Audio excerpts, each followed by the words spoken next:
Hello and welcome. This is part 2 of the IKEA Kamper build. Part 1 was acquire a trailer. Part 2 was to restore the trailer. Quick walk around.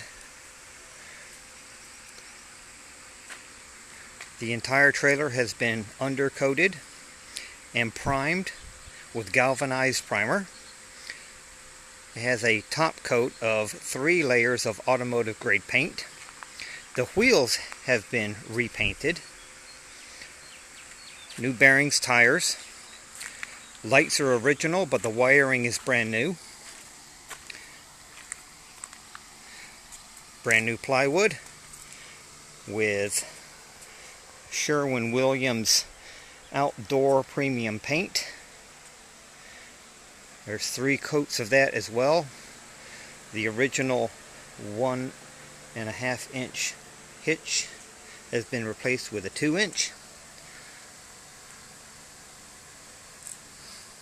Instead of the bolt going all the way through like it was originally, I put 2 separate bolts on there, make it a bit more stable. The front still has one going all the way through because that's what's holding the chains on.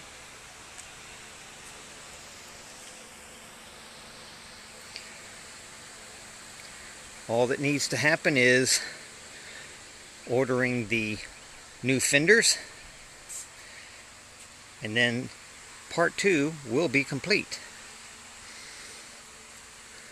Originally it was fold-up trailer. The entire thing has been bolted closed so that it will not fold, making it much more stable, and I don't need to store it in a garage since I have a barn to store it in.